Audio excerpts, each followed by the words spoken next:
Thank you very much, guys, for coming.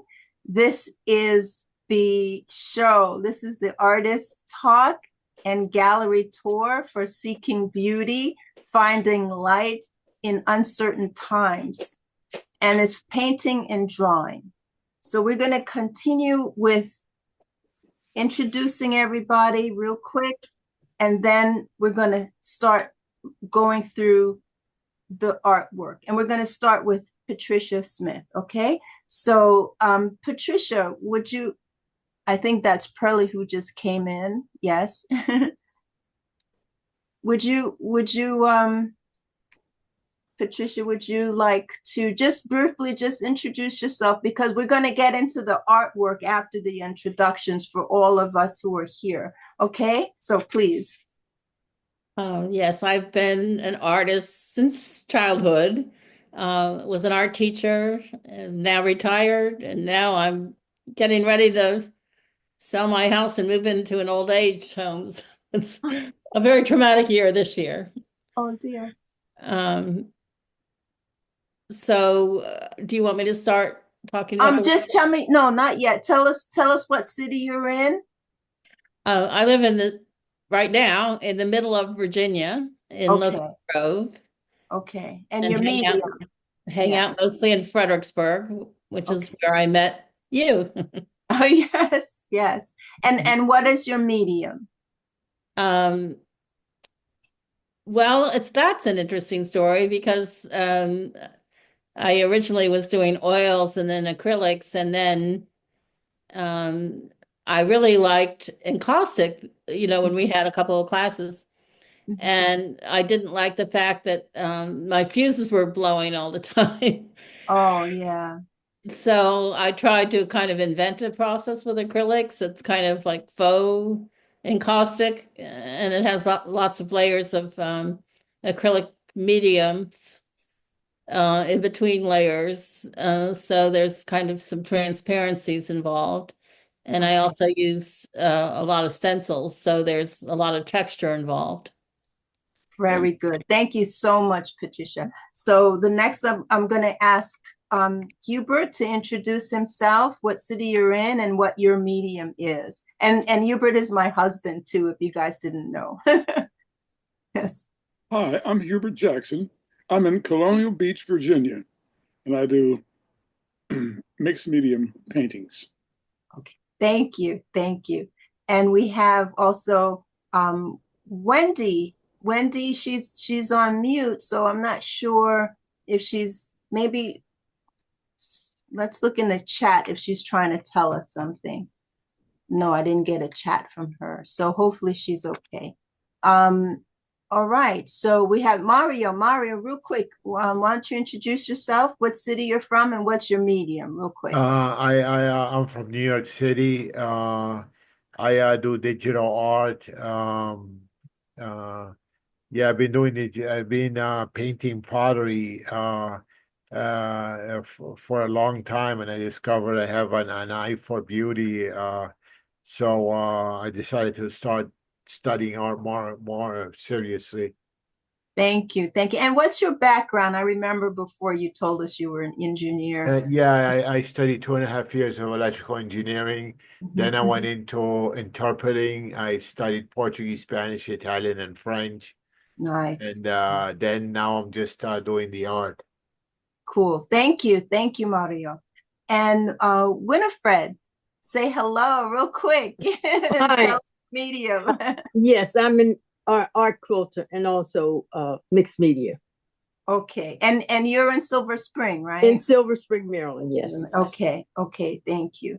And we have on the call also Pearlie. Pearlie, say hello real quick and tell us what your medium is and what city you're in. Hello, everyone. My name is Pearlie Williams. I'm in Washington, D.C. I'm a multimedia visual artist, a multidiscipline. And I mainly work in oils, but I'm versatile. It depends on what project I'm working on. Thank you. Thank you. And we also have Janethel on the call. We don't see your pretty face, Janethel, but can you tell us what city you're coming from? And I believe you're also doing art, and what is your medium? If you can hear us. We can't see you though. Okay, maybe something happened there. Then we have Charles. I know Charles usually comes to our sessions sometimes. And then we have Wendy, who is still on silent. So, and again, okay, so if they Well, come can you in, hear me? Can you hear me, Carolyn?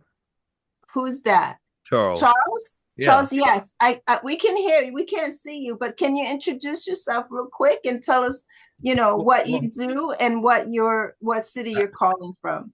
Well, I don't have any exhibits here, but I'm a photographer, and I'm looking forward to listening to the artists and learning a lot about their work. I've reviewed all their work by way of the video that you had, Carolyn, and it's beautifully laid out. I heard the music. I like the musical background.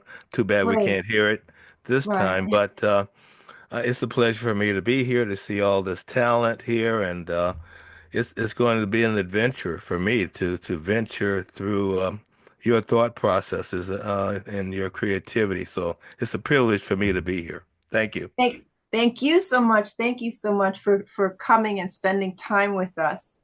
All right. I think we covered everybody except Jonathan. I know she's also an artist, but I don't. Jonathan, can you hear us now? Can you say hello? Yes, great. Can you say hello and tell us a little bit about yourself? Okay, let's see here.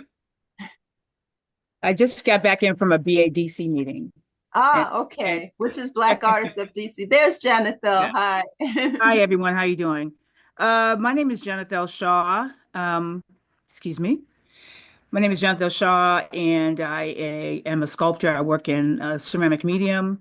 And Carol also knows I work in portrait artist as well. So I love to draw. So a happy medium. I'm currently in an exhibition. This is the last week in Richmond, Virginia at Art Space. And the show is titled, it's all about the hustle, Black Americans in labor. And I will be also involved with some members of Black Artists of DC next month as part of an events program honoring the late Elizabeth Catlett. So she did a superb job. There was a superb exhibition at Brooklyn Museum that came down around the third week of January, and so it's coming down here. So I'm looking forward to that. But Carolyn, I knew you put together some amazing shows. And you're so multi-talented. So when you sent me the invite and it had the word beauty in it, and it was something that dealt with light, and we need some light right now. Yeah. I knew that I had to join this.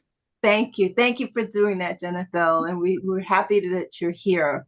We're going to get started now, and I'm going to share my screen so you can see the exhibit, and we're going to start showing the work, and the artists will start talking about their pieces. So let's get started here. I'm going to start with our website. Let me just make it bigger so everybody can see. Can you guys see that? Okay. Yeah. Okay, cool. So this was the video that was playing earlier, but you couldn't hear it. So I'm hoping next time it'll work. All right. So here is the virtual gallery. Oops. I think I clicked on the wrong button here. So let me I wanted it to be manual. So to do it manually, you've gotta, here we go. Yeah, see, the start guided tour will just take you around the exhibit without you having to click on anything, but I don't want to do that. So we're just gonna enter, and then we're gonna make it full screen. All right. So we're going to start with Patricia, who has this wall here. She has this, these 4, these 5. I believe, yeah, I believe those are her work. So I'm gonna put it to you, Patricia, to talk about. Let's start from the left and then go all the way to the right. So I'm gonna click on there, and Well, This is just the all information. 5 works I did last year, and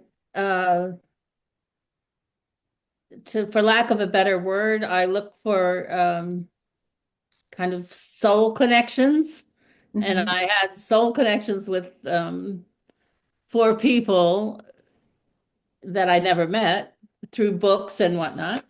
And so that's how I get to beauty, because I think when you look at my work, beauty is not the first thing that would come to mind. So this one is called Disinformation. I call it different things. Do I call it Disinformation War or Disinformation Monsters? Anyway, this is about a Nobel Peace Prize recipient from 2021, and her name is Maria Ressa, and she is like my heroine of the year. I really needed her. She wrote a book called How to Stand Up to a Dictator: The Fight for Our Future, and she is a Filipino who grew up in the United States and then went back as a journalist, and she's destined to tell the truth no matter what. And so she's been arrested, and she tells the truth about corruption in government. And she also talks about Trump, if you're interested. What's really interesting about the book is she not only talks about the problems of dictatorship, she talks about possible solutions and gives you kind of ways of overcoming the obstacles in dealing with dictators. So as you can tell, I'm very interested in social justice, and so all of my work is related to that. And if you don't mind, Patricia, can you put the title of the book in the chat again? So if anybody wants to look it up later, they can. I can try later, but it's definitely Okay. Tell me the name of Ressa. And it's How to Stand Up to a Dictator. Okay. And it's called The Fight for Our Future. So anyway, I have obviously everything from this point is symbolism. I was looking for Philippine monsters from folklore, and I ended up taking a dragon, which obviously is Eastern or Chinese looking, but we have dragons. Most cultures have dragons. So I use that as the monster. And I have her kind of turning and twisting to avoid being destroyed by the dragons as a little bird at the bottom. Yeah, I see here. Yeah. Oops. Anyway, so one of our ideas is that we have to build communities of action. Okay. And another one of our ideas is journalists have to stick together, and once they have discovered the truth about something, and she's really good about the truth of social media, then you share it with other journalists with the same commitment, and to try to combat what's going on now. So she's very relevant in this age. Wow. Thank you. And this piece, American Elegy? Right. Well, this actually was the last of the series because I wanted to bring it back home to America. And and this is sort of the artistic impulse, because it originally was a painting about suffragists, and I made them into kind of like Cirque du Soleil people that were floating around the White House, because I wanted them to be more gleeful than in the pictures I saw of picketers, suffragist picketers in the White House. Anyway, so the white horse and the figure was a suffragist, and then Beyonce came out with Cowboy Carter, and aside from the cowboy hat and her hair flowing back, she fit right into my suffragist. Okay. So about a third of this painting was actually a suffragist painting. Anyway, so because in the first song she had on the album, American Requiem, really blew me away, and I hardly got past that one. So that was kind of the theme of this, and she was dealing with systemic racism in American culture, particularly with country music. Mhm. But I was applying it to the silencing of Black people that are murdered, and how it's kind of erased from history. Mhm. So that's where that one went. And the clock, this big clock here, just asking. I did the clock as a kind of institutional menace. Hmm. So I wanted it to kind of be marching toward us in a very menacing way.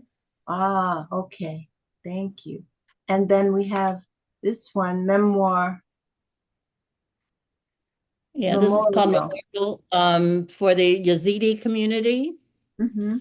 And this one was another Nobel Peace Prize recipient, Nadia Murad, Murad. Mm-hmm. Um, and she wrote a book called The Last Girl, and it just, again, totally blew me away. So it was only a few years ago that she was a young teenager in Iraq and the victim of genocide. So it was ISIS people just kind of drove through her little town and destroyed everybody, including her family. And they took her and other young women hostage to make them into slaves. This is just a few years ago. And so her book is about that whole experience. And as a young girl, to have survived that horror, the horror of seeing her village and her family and everyone she loved destroyed, and then forcibly becoming a slave in an unknown area where she's afraid to talk to anybody for fear of being murdered. Anyway, she survived. And not only survived, she created the memorial for her village and has been raising funds to restore the village. Mm. It's a remarkable person. Wow. Wow.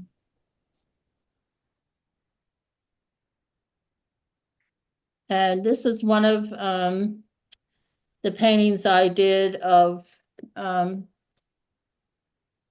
another Nobel laureate, the one from 2023, Narges Mohammadi. Mm-hmm. And she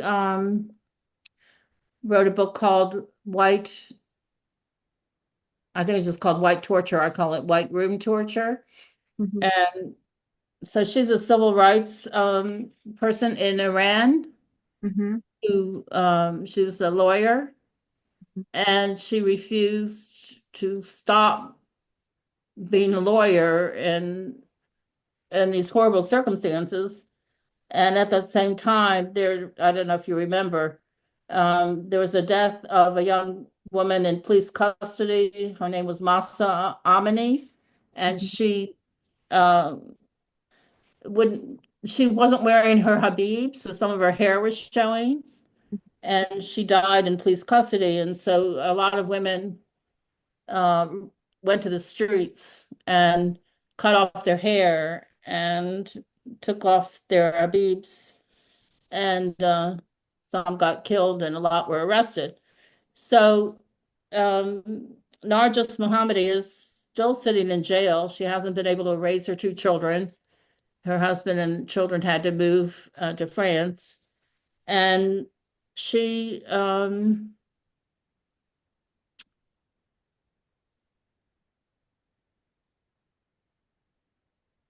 she wrote this book about the circumstances of all the women who were in this notorious prison with her. And one of the things that was happening was the torture often was not physical torture, although sometimes it was, that they were in a white room with white food and nothing there. And so they were going crazy. And she's had cancer since she was in there, and she's had heart problems. And what a really brave soul. And she could have gotten out, but she refused to live in Iran the way it was. And so she's still this, this voice for her people. Wow. Wow. And these fingerprint marks here. Yeah, well, I have showed this before. People were Right. interpreting it differently. Right. Partly I did it because it was madness, and partly because her hand is kind of pushing out. So Right. that's the fingerprints. Okay. Some people thought, she was, I think she was mad, but I also tried to portray her as Sane, right? as kind of noble, and standing up to the bullies. Right, right. And the last one, and then we'll open it up to everyone to make comments and questions. So that is another one of Nargis Mohammadi. And the figure at the top I intended to be the young girl, Masa Amini, who was killed in police custody. And toward the bottom, there's a mirror where it reflects our own faces and how we are responding to these things. All right. Wow. What a, and I can see how there is beauty in here. It's the beauty of resiliency, of commitment, of steadfastness, all that. But before I start mine, why don't I open it up to each of you, whoever wants to go first, to make comments or ask questions, or whether it's philosophical questions, economical questions, art questions, right? Yeah, well, I was just gonna say that I'm familiar with in South America where I lived several years with the dictatorships that used to be there. And my parents survived a whole wave of dictatorship, and they told me so much about how dictators tell the story when they win power over the government. They tell the story any way they want to. It's not the real version. I mean, my parents used to always tell me, be wary of a person of whoever wins a war telling the whole story the way he wants to, Yeah.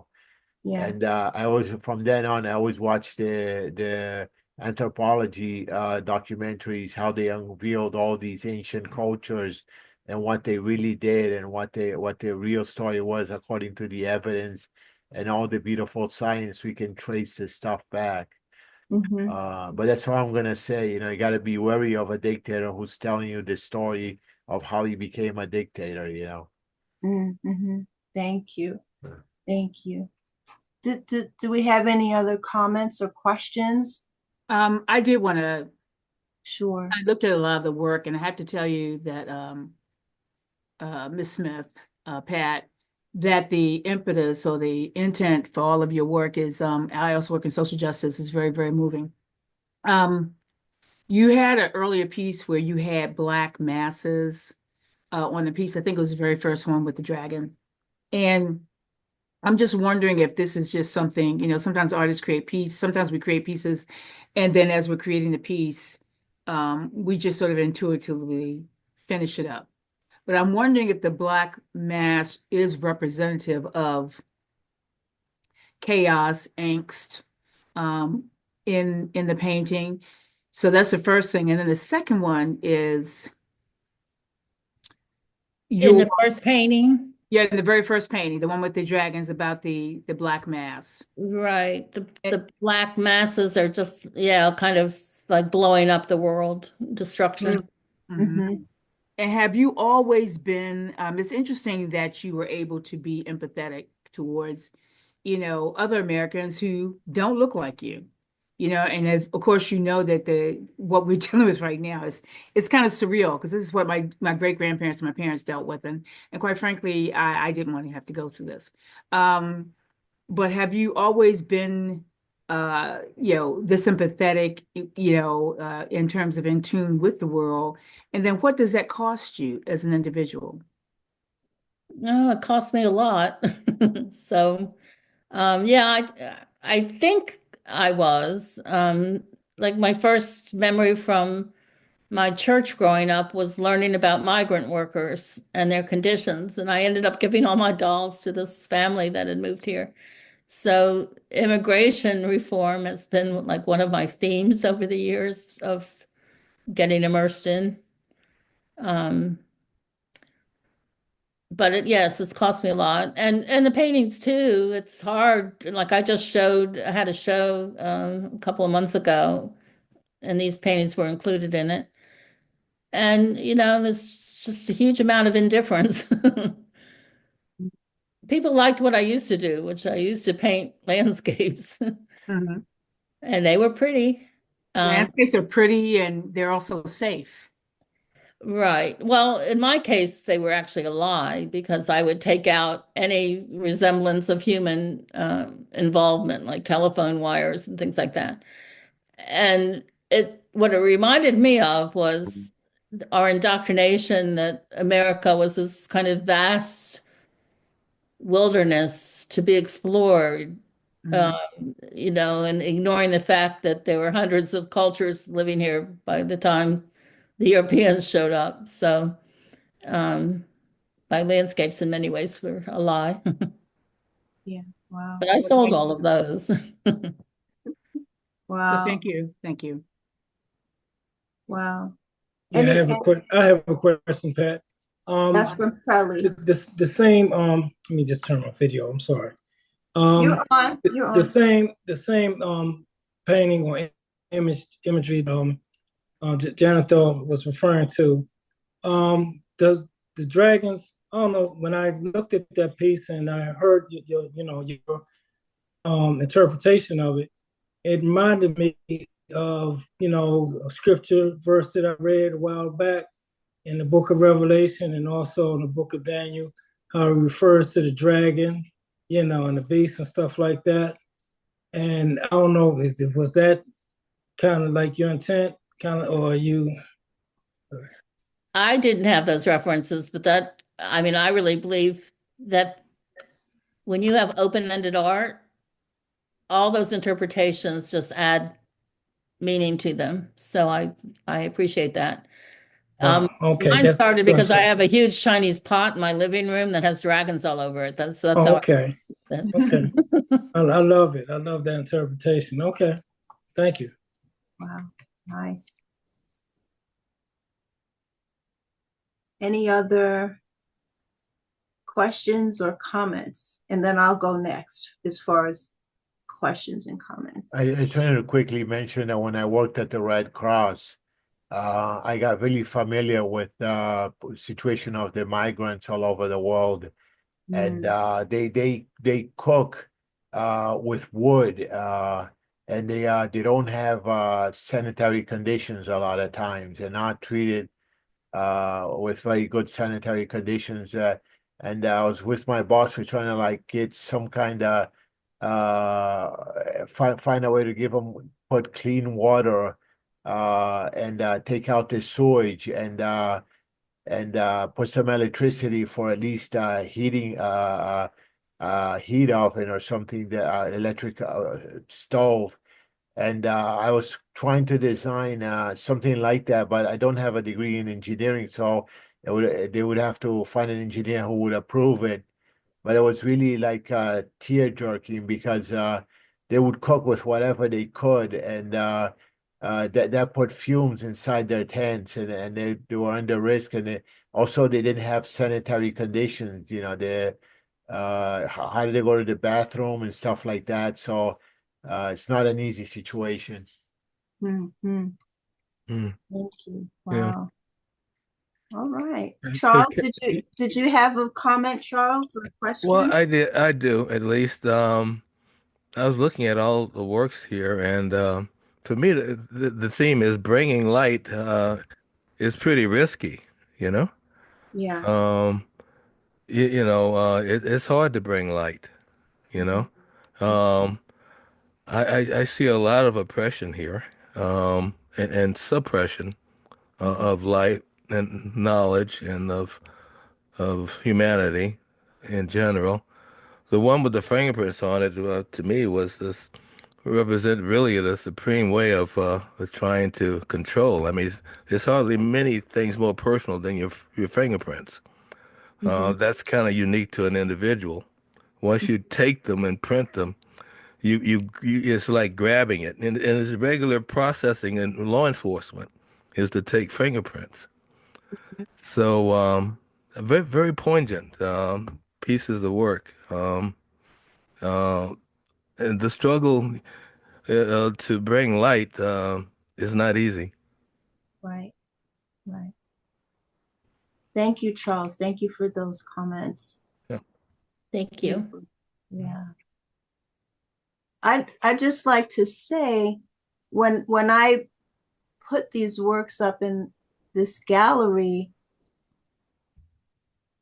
the fact that they are colorful, and I'm just looking at them not as um, not the narrative content that they represent, but the visual content, right? And for me, that they are beautiful. They are beautiful. It's like when you see a movie like that destruction is happening, and instead of the sound being the destruction, it's this beautiful orchestral music, right? So it's sort of opposite of what you're seeing. So in a way, that's what we're seeing. We're seeing, as Charles said, is a lot of oppression, but above all of it is these beautiful colors that have been orchestrated. Look at these orchestrations of color, not just one or two, but it looks to me like at least 7, 8 colors, right? And multitude of shades. Just visually, you want to continue looking at them, right? And then when you get closer, you see all these different patterns of geometrical shapes, of biological birds and animals, flowers even, right? So nature's represented. So even with that, it's sort of like, for me, it's sort of like the yin and yang of existence. There's the dark and then there's the light. But it depends on who's looking and what they're looking for and what they want to see and what will sort of validate what's in their mind already. That's what they'll see and that's what they'll pick out, right? So when I look at these, all of them together, that's what I see first, right? I see that. I see just the colors and the shapes without any meaning yet, right? And this one here, I see these 3 women. They look like they're going through mourning because they're wearing black and so forth. And then there's the horse.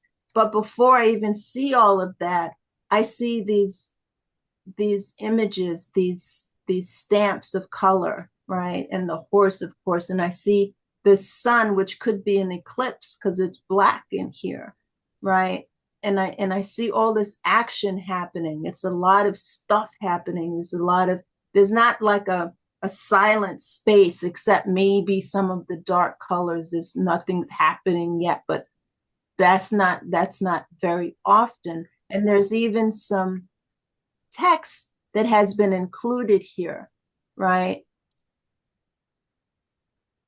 And there's sort of, for me, the same way there's this orchestration of patterns, colors.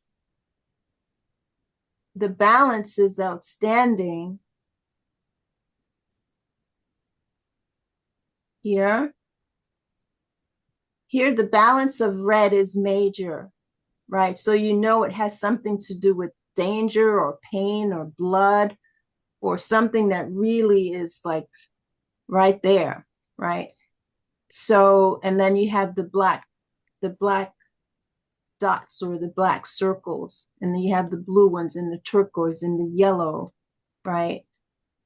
Again, for me, is this orchestration of colors. And this one, I put these two together because of the contrast. Here you have red, and here you have blue, basically, right? So besides the colors, again, we'll go to see what's inside of here. The patterns, the flowers, the lines, the geometrical shapes, the figures, the portraiture. She has a tremendous amount of orchestration going on here. So, of course, yes, I can tell that the story behind these are massive because the orchestration of color and shape and form are massive. So for me, it was a real joy to place these together the way that I did. And to see, and I'm happy, Patricia, that you were able to come today and talk about the work and what was behind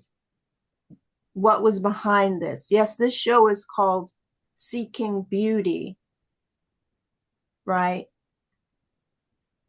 Amidst uncertain times. These are uncertain times. Some of them are very certain, certainly devastating, certainly oppressive, but it hopefully won't stay that way.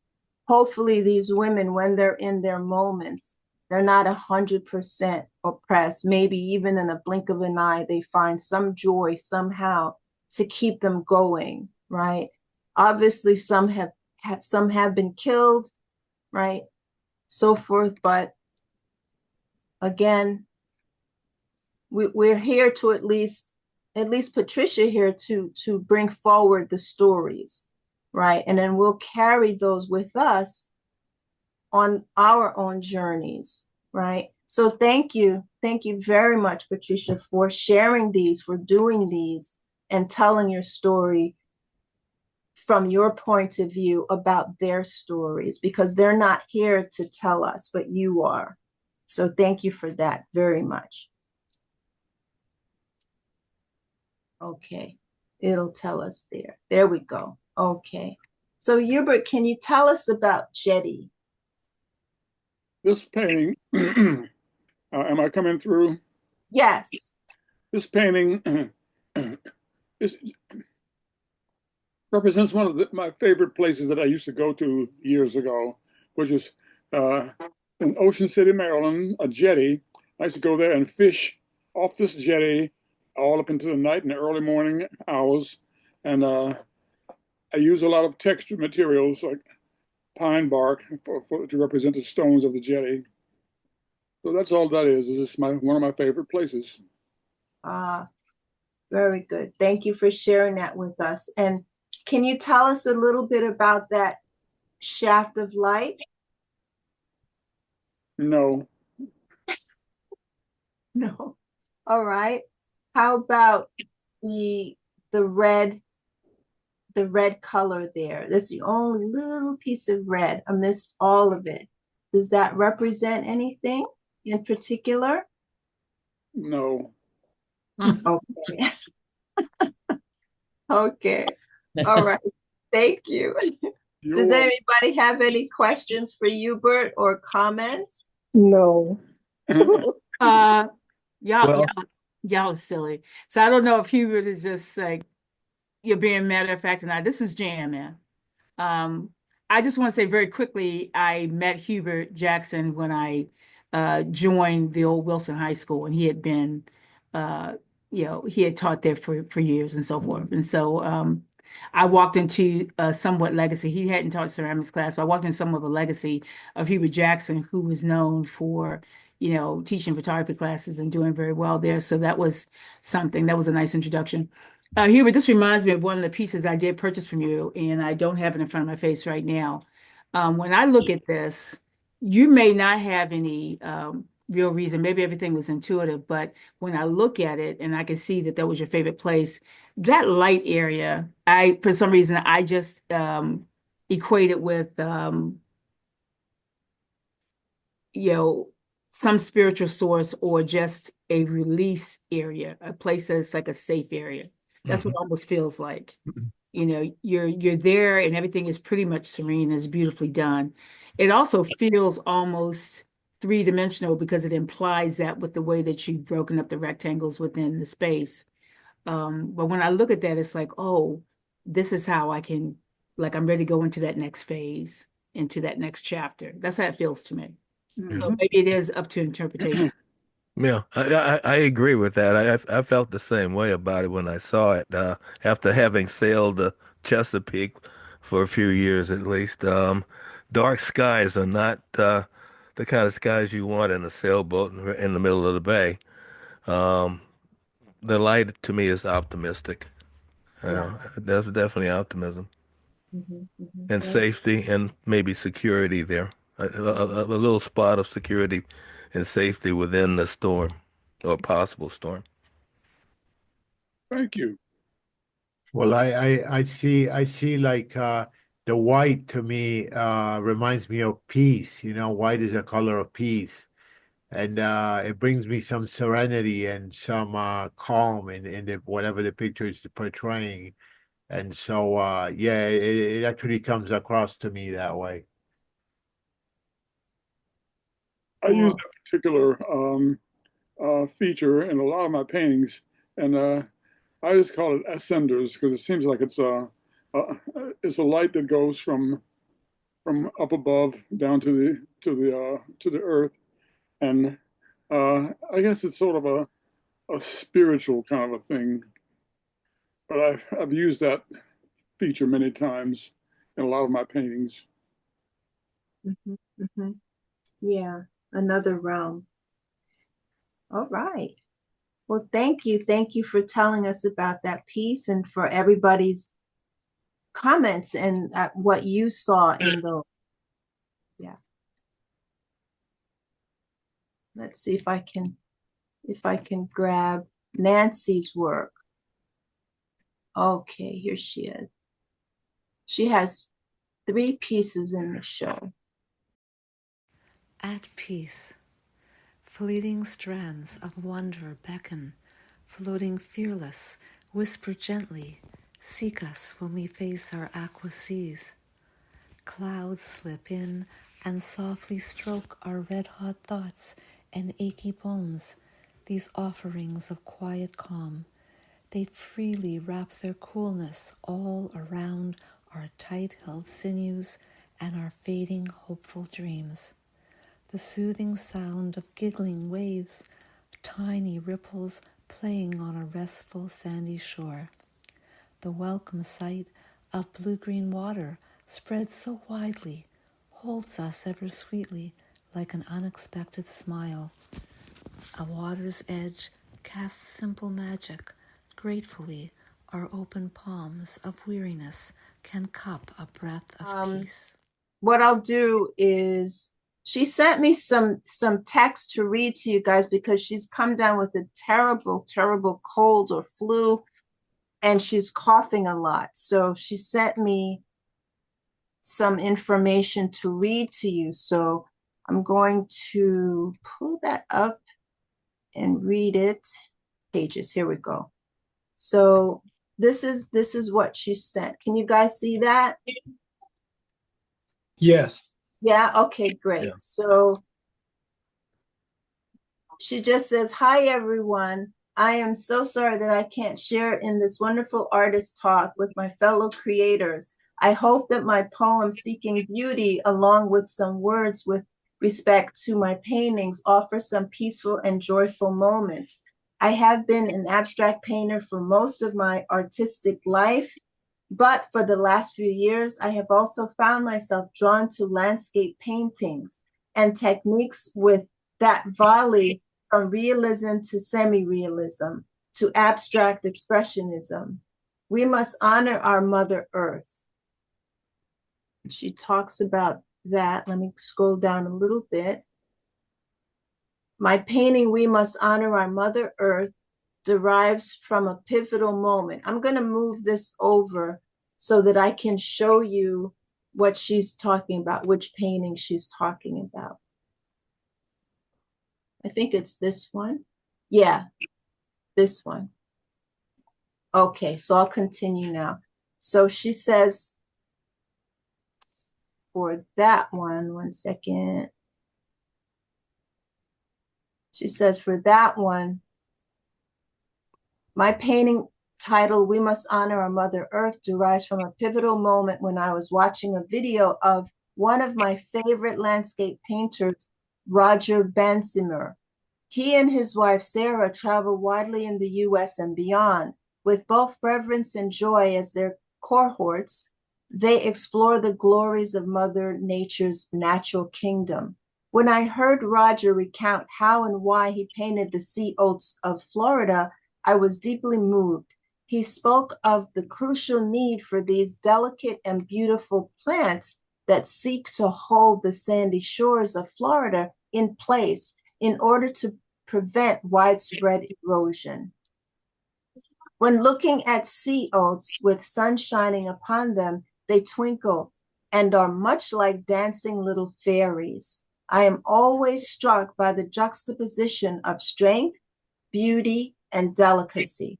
Sea oats for me represent what is best in the world and what is often overlooked. Yes, there can be immense strength and power in gentleness and beauty within nature and human beings. Strength and beauty are not mutually exclusive, and love itself certainly bears testimony to this. And so, with this in mind, I painted my version of Sea Oats.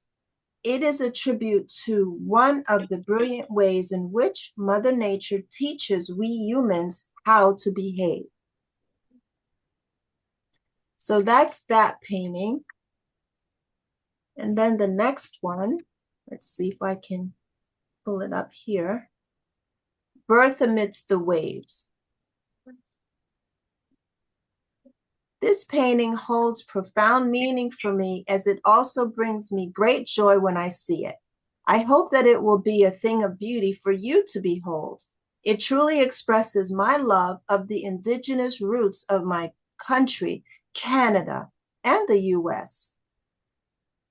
Just by the way, Nancy Frankel, she lives in Toronto. I'm sorry, Toronto, Ontario. All right. As I have suggested at other of our meetings, I have a deep soul memory of my indigenous roots. As we who are involved in this presentation well know, the divisions of borders between countries were and are created for reasons that have nothing to do with actual truth. North America is in reality one large, magnificent landmass, and the original or indigenous people who populated Turtle Island first were all our precious predecessors. In Canada and also in various places in the US, North America is called Turtle Island because many indigenous creation stories, the earth was said to be formed upon a turtle's back. My painting is a mixed media piece with feathers found by a friend on a beach in Florida, turquoise mother pearl of pearl pieces that form the waves, glass beads that form the heads of two pictograph people, a brass sun, and a tiny piece of leather that I braided and painted with black and gold to represent the hair of many indigenous ancestors and current indigenous people. At the center of my work are two subtle figures who are holding hands. The female has a pictograph of a baby in her belly. This is a true rendition of a pictograph from a cave drawing in the Southwest US. The entire focus of this offering is the notion of birth and the movement of life through water and time. There is never time when we can do without water, and it sustains us while upon this earth and before we greet this earth when wrapped and floating in amniotic fluid. Although there are waves in this painting, they in no way suggest disruption. Rather, they suggest motion and energy and strength and purpose and resilience and the sense of never giving up. The waves of our waters continue to move throughout each day, just as we are intended to do. They are living metaphors for life itself. Despite the waves of our current times that are deeply disruptive, there are waves of love and goodness and beauty continuing to seek our attention and hold us fast to what is possible. We are being moved metaphorically by waves to continue to seek beauty. And the last painting, At Peace, see if I can get that. That's this one that has the poem behind it that I can't click on because you guys won't hear it yet. This one, she says, this painting speaks for itself in many ways. In truth, it is one of my favorites that I have ever created. It is not as complex looking as many of my abstract works, many of which I have yet to show to all of you, but it serves precisely the purpose I intended for it. It is a pure, unabashed expression of my love for the shore of a lake or an ocean and the immense feelings of awe, wonder, gratitude, and peace that I feel when walking upon a sandy shore. In my city of Toronto, we have an expansive beach that curves around Lake Ontario, and it extends its reach a very long distance. When I visit this stunning place, I feel my energy move into a totally different way of being. As soon as I see the shoreline, even from inside of my car before venturing out, I literally begin to feel ecstatic. This beach is remarkable in many ways. Everyone is welcome, and it attracts families and visual artists and musicians and everyone who wants to simply enjoy its beauty. Given that Toronto, I keep hearing a background music. I'm not sure who that is. Karen, I think if you can put yourself on mute, that would be helpful. I think, oh, okay, thank you. The beach is remarkable in many ways. Oh, I read that one. Given that Toronto is a northern locale in one of the snowiest places on earth, it may seem surprising that we have a gorgeous, expansive beach that borders the southern edge of our city. And towards the end, we say, we actually have countless of spectacular beaches and lakes in close proximity to Toronto. As well, we have a climate that is so varied that it would be shocking for many to imagine. As we shift through seasons, we have extreme cold, extreme heat, moderate temperatures. This affords us the most extraordinary beauty to behold at any time of the year. When I painted At Peace, I had surprisingly never before created a largely realistic beach scene. This painting looks exactly like our Toronto shoreline. What I wanted to do was usher forth one of my ideal places of peace. Well, it worked for me, and in truth, every single person who has viewed this painting has either gasped or stopped talking and then stared silently and then said that they loved it. Everyone has said that it makes them feel so very peaceful and contemplative and happy. This is precisely what I wish to achieve. This work hangs in my home And the more I think about it, the less I am inclined to ever sell it. Yes, God's artwork is beyond anything we can possibly approximate, but seeking to spread beauty through our artistic creations is surely one crucial aspect of what each of we artists are intended to do. Please enjoy my poem that speaks to the beauty of my Lake Ontario and the seas afar. But that was her message for us. So I hope that you guys enjoyed that. Can I just say something? Yes, please. This one also really resonates with me, some of the work I did at the Red Cross. And I just wanted to quickly say that, like Louis Armstrong used to say, it's not the world that's not wonderful, it's what we're doing to it. And if we only took technologies like renewable energy sources and abundant sources on Earth, the Earth is plentiful. It's not like we don't have enough to feed ourselves. It's just what the Industrial Revolution and all the pollution we put in the air. Thank you. Thank you. Thank you for that, Mario. Yeah. Does anyone have any other comments? Well, I like to say that the myth or the mystique of Canada being on the back of a turtle. Some people have looked at a wide view of the United States, and it looks kind of like a turtle. If you look at the Maine up there being an extended neck of a turtle, in Florida, maybe one of the flipper feet of it. Many have said that, hey, that's the turtle, that the mythical turtle of Canada, at least, and Canada's on its back. Wow. Oh. Thank you, Charles. And hello, Carolyn. Hello, Carolyn. I'm so sorry. I just tuned in. I had a meeting. Great. I had a meeting earlier, and I just got out. I'm so sorry. Okay, no, that's fine. I'm glad you're here because we haven't spoken about your artwork yet, fellas. These are we just finished talking about Nancy's artwork, and we did talk about Hubert's artwork, and we talked about Patricia's artwork. But this is being recorded, so you can always listen into what you missed.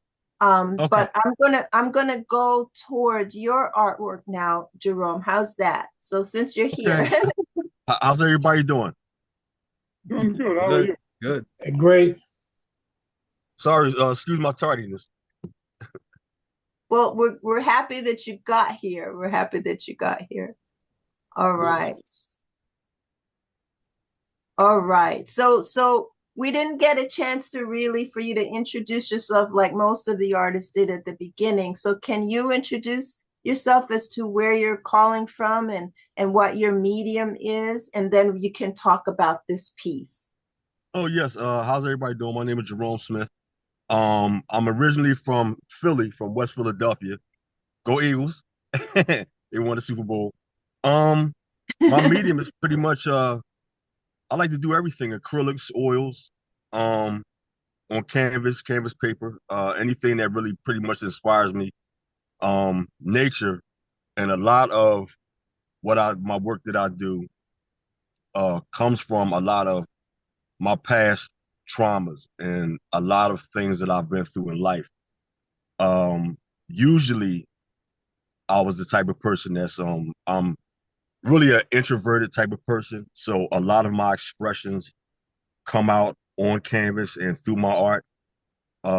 This particular piece here, I call it Voices on the Wind. I forget the exact wording of what I did put on it. Sorry about that. Because I do have that's okay. I didn't have the artist to give any kind of blurb. So okay. we have here there's colored ink and pencil on canvas paper, 11 by 9.5. Yes. And this particular one, I'll just inspired, like I said, by nature.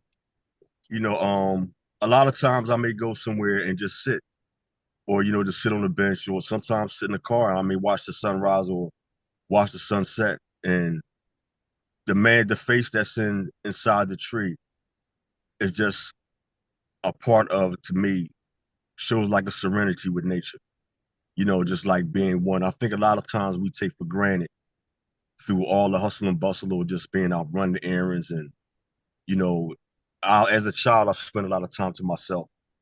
And coming up, my art, like I say, always is my therapy. And it continues until today to be my therapy. So just taking in what's around me, I find to be, nature and everything around me to be very gratifying.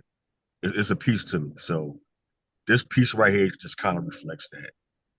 Okay. Can you talk about your method of drawing so carefully the leaves and the lines? And I mean, can you tell us about, sort of like, take us into your head and your hands when you're creating this? I mean, we could see it visually, but what are your thoughts when you're like, is your inspiration totally, your union with nature, and you're just sort of like reiterating it for us to see visually? Or how would you more express your method of, because the pen work is just fabulous. Yeah. I would say that more so like when I'm into doing a piece, I kind of just let it go. I kind of go with the flow of it. For some reason, I love lines and like different structures and shapes and forms. And it's kind of pleasing to me, when I'm able to be, to extend, extend the way I'm feeling. It's like when you see like the lines like that, to me, it's like an extension of what I'm feeling. You know what I mean? It's like I can't a lot of times explain in words how I'm feeling, like if I'm upset or if I'm feeling joy at the moment. Just like when I use a lot of the black colors, a lot of the black inks. It's not that I'm feeling really dark, but sometimes when I'm doing my artwork, I may be in that type of mode where I may have had a bad day or I'm reflecting on something that had in the past. And the extension of those lines is kind of like letting things go. I'm putting it down on the canvas. I'm extending what I'm feeling, but it's still there as a reflection of how I felt. You know what I mean? Yeah. It's not as a bad reminder, but it's almost like I'm releasing it. And when I'm releasing it, the colors around it are also embracing it. It's kind of, weird to explain, but. No, you're doing excellently. And I think what we're looking at here, speaks to the truth of what you just expressed, that it's basically it's you extending your own experience onto the paper or the canvas, and the colors and the lines. I'm most, when I see this piece, the first thing that I see is just the orchestration of these lines. It's not even really, it's just a repetitiveness, but none of them are the same. None of them are exactly alike. They're similar, but they're not exactly alike, right? And then you have the green colors represented, and the way that you put the colors together also are very, very, very wonderful. And even here, the crescent moon, just how you put that together, and the different blues that you have here that sort of melt into each other, the different blues, the navies and the light blues and the marines. So, and then you have the white, just the plain white, right? Which may not be perfect white, but is a beige. And then you have these leaves across. So what I see here is a lot of intention, for sure. And so I could see when you're actually using the lines that you're in your zone. You're in your zone right there. So it comes through to me. Does anybody else have their remarks that they'd like to share, or how this strikes them? This I is guess your wanted own. to. I'm sorry. No, go ahead, Charles. I just wanted to know, is that him in there? Because there's a face there, and Yeah. I just wanted to know if it's that personal. He's projecting really something personal there.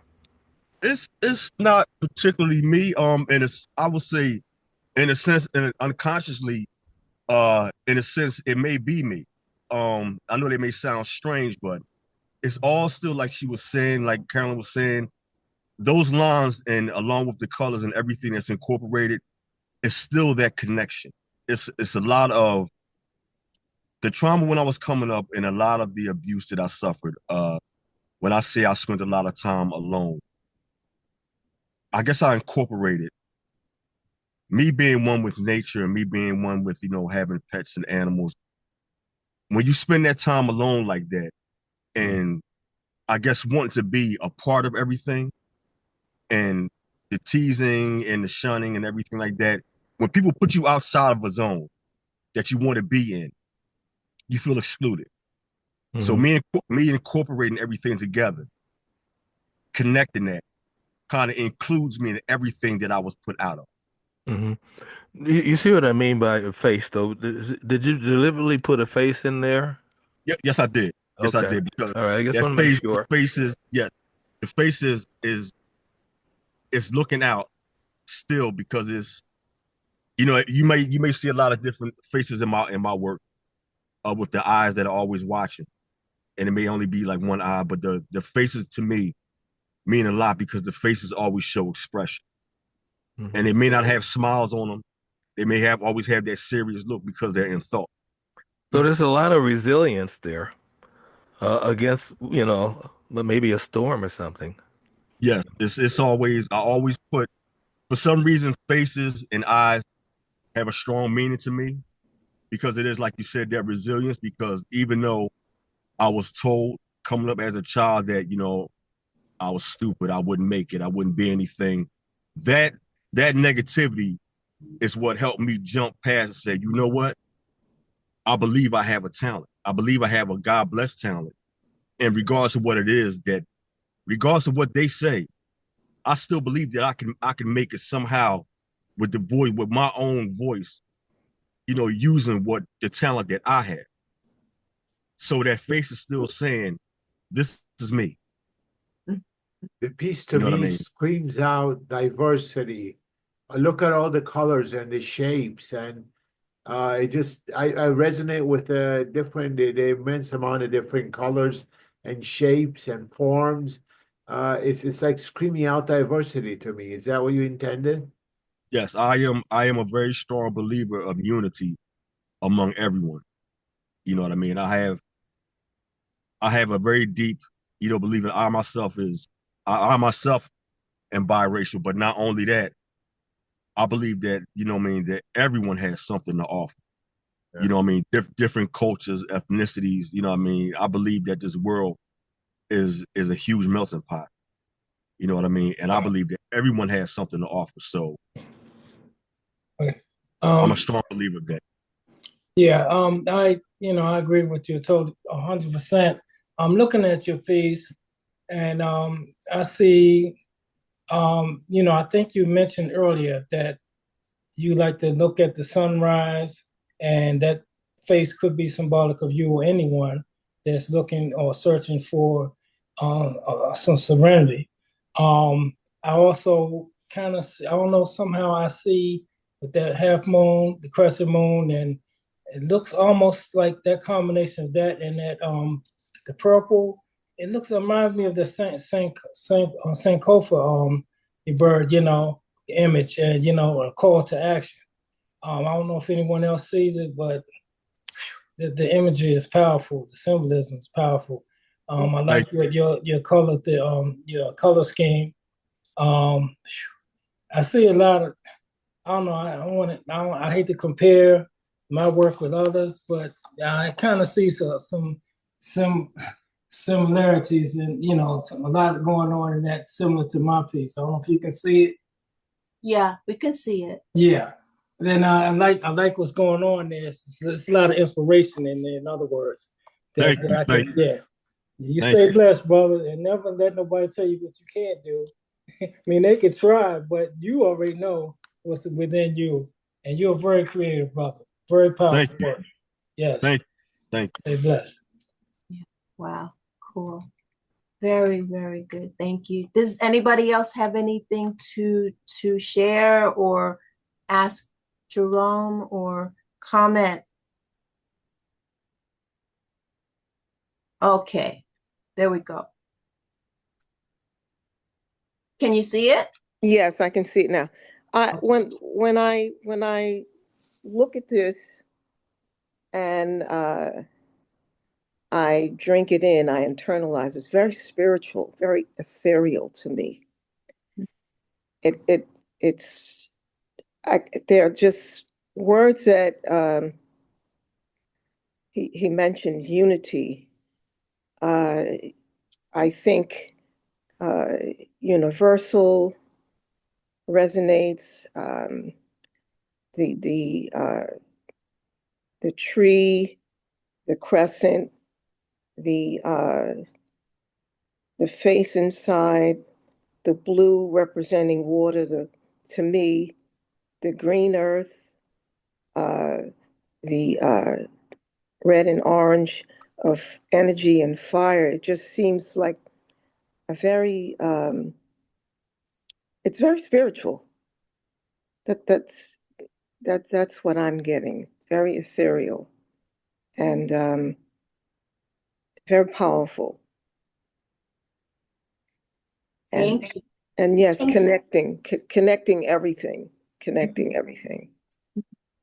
And I'm sorry, but your name doesn't come up. Just your iPhone. Can you tell us who you are? Oh, this is Najima.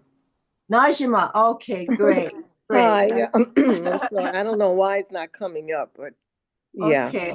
Okay, that's good to know. Thank you, Najma, for those comments very much. Mm-hmm. Thank you so much. Yeah, okay. Cool. All right. Did anybody want to say anything more about Jerome's Voices of the Wind? I like the title for that too, Jerome Bayard. Thank you. I was trying to, get something that would fit it. Right. Very nice. And I like that you have the leaves in the wind going outward. So that makes sense. All right. So I think who are we doing next? I just went back. This piece here is called Crystal Lake of Devotion. Oh.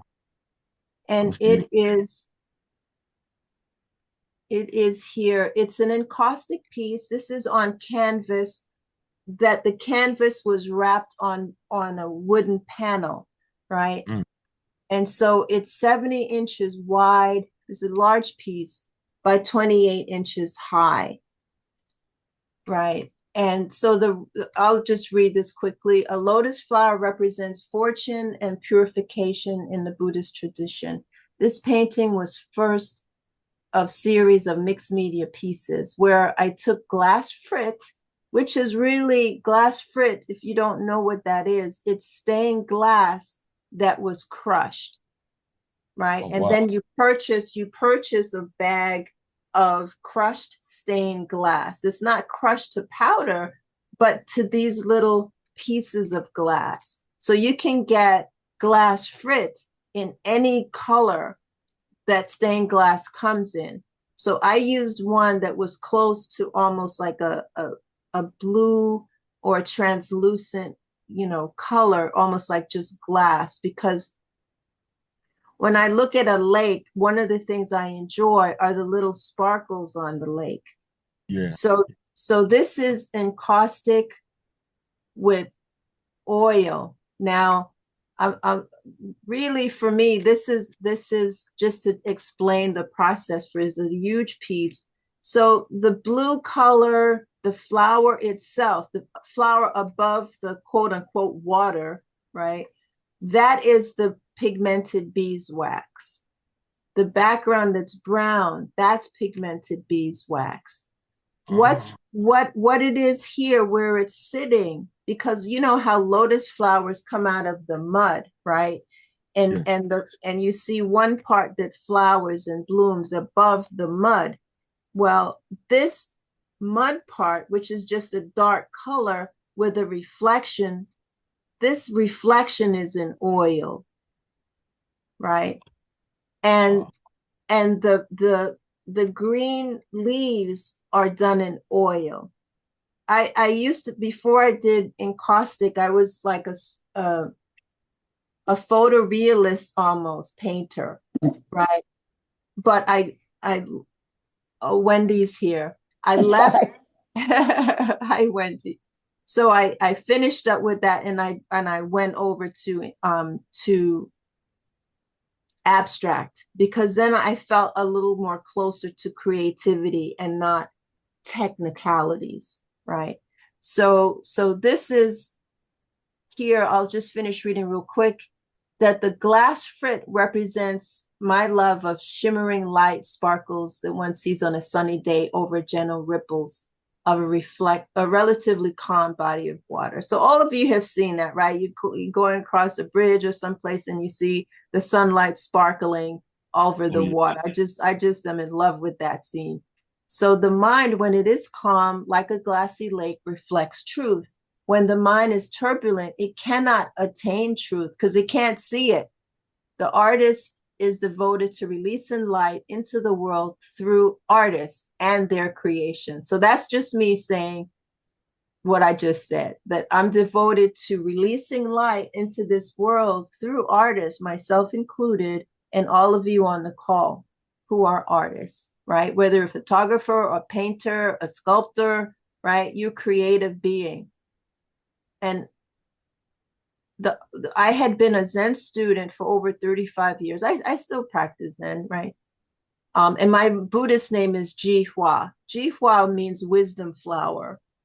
Oh, wow. So that Ji Hua. So it's I was trained in Korean Zen, right? So our chants were in Korean, which I loved because then I didn't have to think about the English language. I just heard the sounds as we were chanting the sounds, which was wonderful experience for me. I lived in a Zen temple at one point, and it was just a few times actually.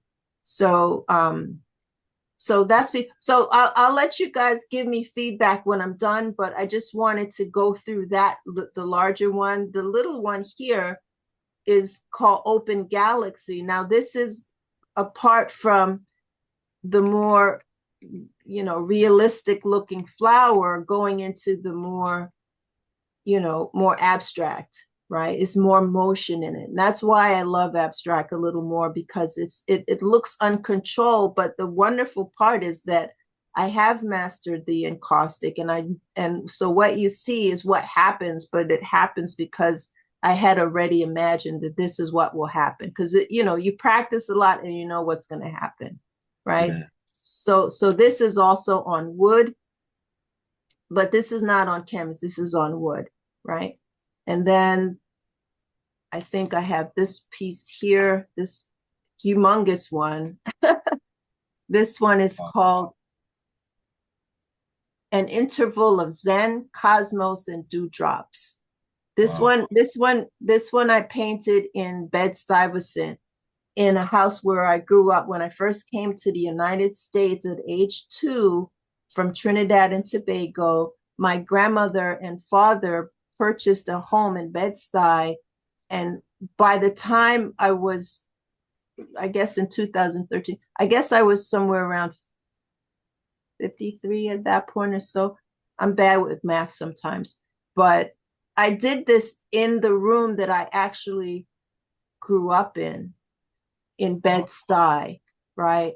Because my father, by then, my grandmother had passed away, and so he, they were renting out the home, but my father said, "Hey, Carolyn, if you want, you could use one of the apartments as your studio." So I used a half of the apartment, and I asked him, "Please, Dad, just rent out the rest, and I'll use that room, right, to do my artwork," which I did for about 6 months. And then I said, "No, Dad, thank you.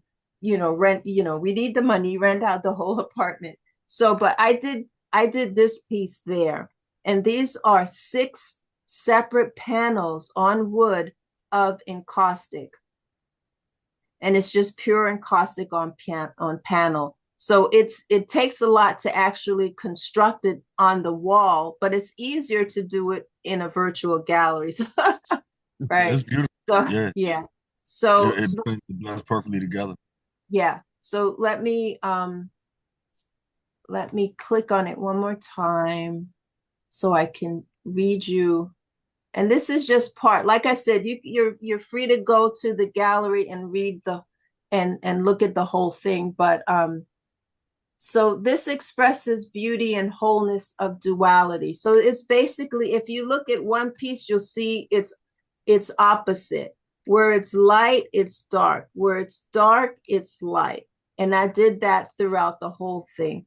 But the only difference is that I wanted it to have a sense of something in outer space, another planet, because I do dream about the cosmos a lot, right? So, and I do study quantum theoretical physics, at least the theory part, not the math equations, because to me, it doesn't make sense because I don't understand life in those numerical terms, but I do feel it. I do feel the colors. I feel the vibrations. I hear the colors and vibrations. So for me, artwork, it's like music, right? It's like music. So this is just honoring my Zen days, my go to sleep and dream about the cosmos days, right?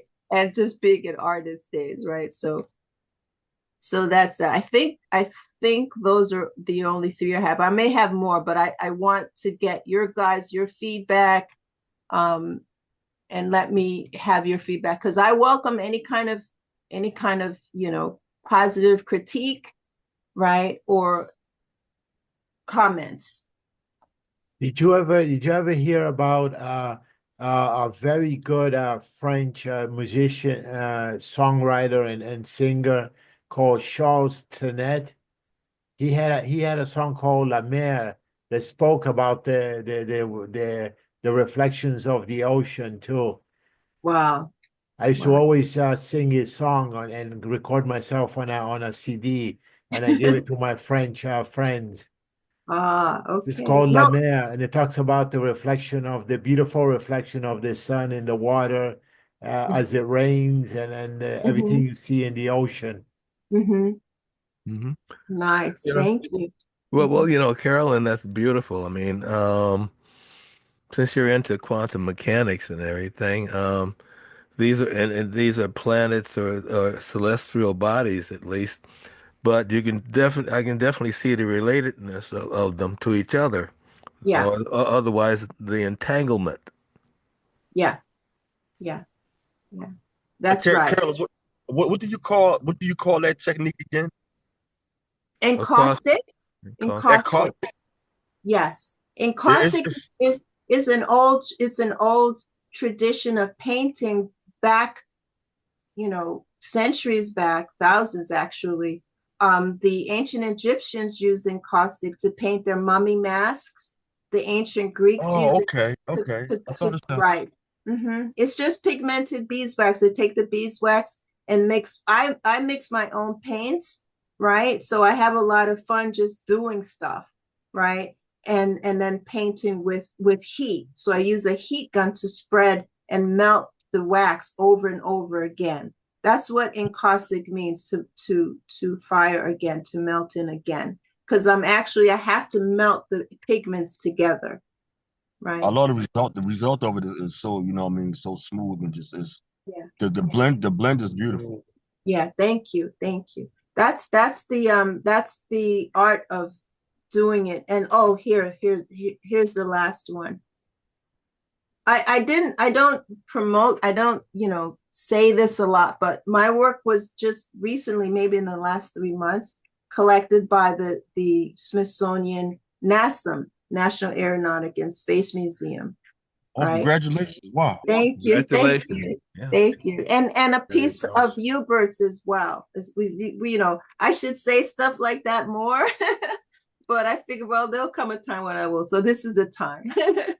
So that's that. And so, yeah, here again, are the celestial orbs. They're just circles, really simple circles, but circles, they're all over life. They're all over life, whether it's macro or micro, it's there, right? But it looks a lot deep. It looks like a lot deeper than circles to me. You know what I mean? It's Yeah, like yeah, I'm kind of caught visually in it. yeah. This is one of my favorite pieces. I still have it. I don't show it a lot. So again, and oh, I'll talk about my daughter's work after mine. But yeah. So those are my pieces. Does anybody have any question about encaustic? You know, the method of encaustic painting? I'm gonna have to study up on that. But I love that. Okay. Yeah. There are a lot of books and YouTube videos and stuff like that. I learned how to do it, how to use it from a book. An art dealer asked me to learn encaustic because his Asian collectors loved encaustic, and he wanted me, he knew he could sell my work if I could learn encaustic. And I did. But I made the mistake of representing myself in some other show, and he was there and he never called me again. So that was that, but that's okay. Everything is meant to be, you know what I mean? So that must not have meant to be. And that's okay. Carolyn, I wanted to ask you, I had an encaustic piece. Oh geez, it's been to be honest with you, it's been over 15 years since I have it. So unfortunately, a small piece flaked off. So I guess mine is more about conservation. Okay. I think there's a general rule that artists are going to experiment and do whatever they feel that is part of the whole creation process. Mm-hmm. I guess my concern is, what should collectors think about it when they buy encaustic pieces in terms of, ensuring that it stays safe? I didn't put my piece in the area, so is it inevitable at some point that wax might be affected by temperatures or whatnot? Well, the only way the wax is affected is if you store it someplace very, very, very, very cold, and then put it someplace where you have big temperature changes, because it's a natural pigment, it's a natural beeswax. So it'll expand and contract. So if it expands and contracts too much, it will flake off.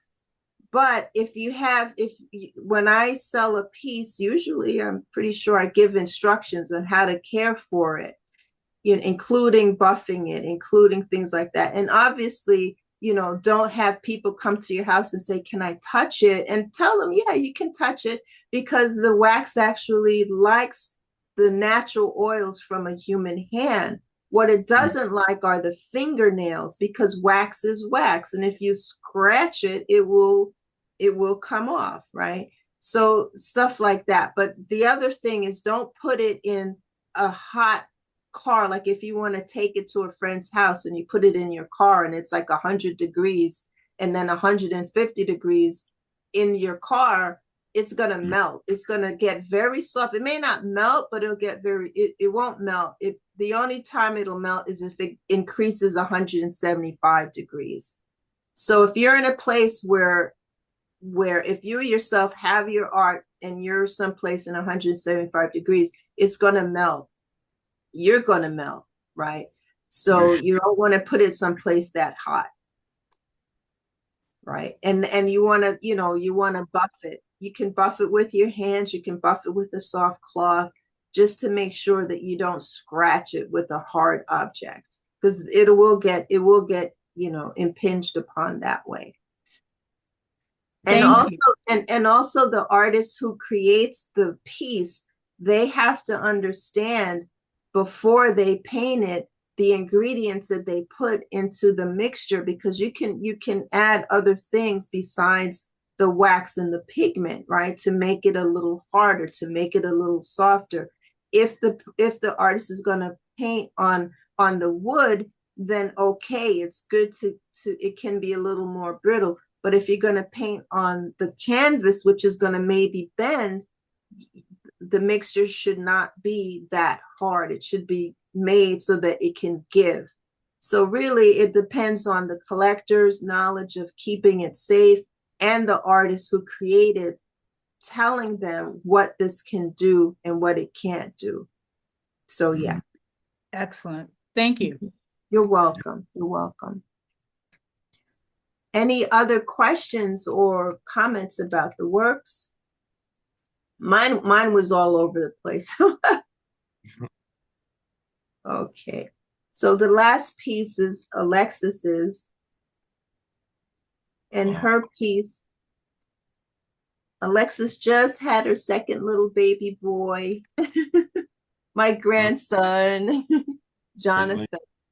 So this is, excuse me, a gouache piece, right? And she painted it on paper, on watercolor paper. And it's 18 by 24. So I'm gonna get closer to it here so you can see the detail that she went to FIT and she was studying fashion design. She was studying, textile design, and then also a little bit of illustration. But this is entitled Two Butterflies with Flowers. So there's one of the butterflies, and then this one on the right is the other butterfly, the monarch. That one. Right? And there are her flowers. She loves butterflies. She loves flowers. And she, took her time to do this, as she does. This is just as she paints. She really is very careful and prolific with her works. All right. Oh, this is, I'm surprised Anand isn't here. He's from India, right? He's usually here, but anyway.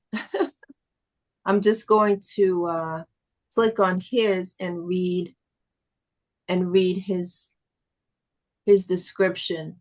Yeah, he uses X-ray film. So he paints on X-ray film, right?